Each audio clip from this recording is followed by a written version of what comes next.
My heart was absolutely ripped out of my chest and shattered into about a billion pieces at my son's last speech therapy session. My son is autistic and non-speaking, and I have always suspected apraxia of speech, but apparently it is very hard to diagnose that when someone is non-speaking.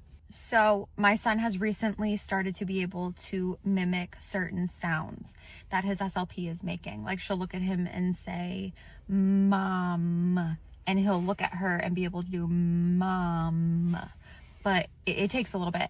So they've done they've done g, they've done, I think, k they were working on the 1 week, but this week she was working on d. She's like, let's try to do the d sound. This child was sitting across from her, paying attention, watching her do d.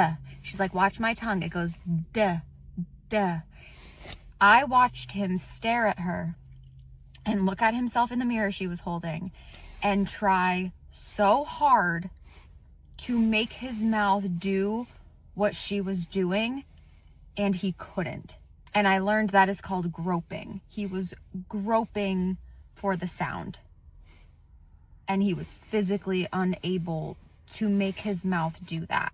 And how frustrating that must be to have that in your brain. Like, I know what I have to do. I know what I have to make my mouth do, but it won't do it. And that is his every single day.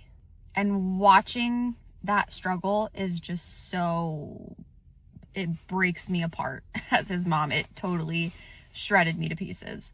And that's nothing new to me. It's just in that moment, he was trying so hard, so hard. Sometimes I just wish that he didn't have to try that hard. I wish he didn't have to struggle that much. I'll tell you something, that kid is determined. And if I know one thing, he is gonna make a duh sound, because he wants to in the worst way.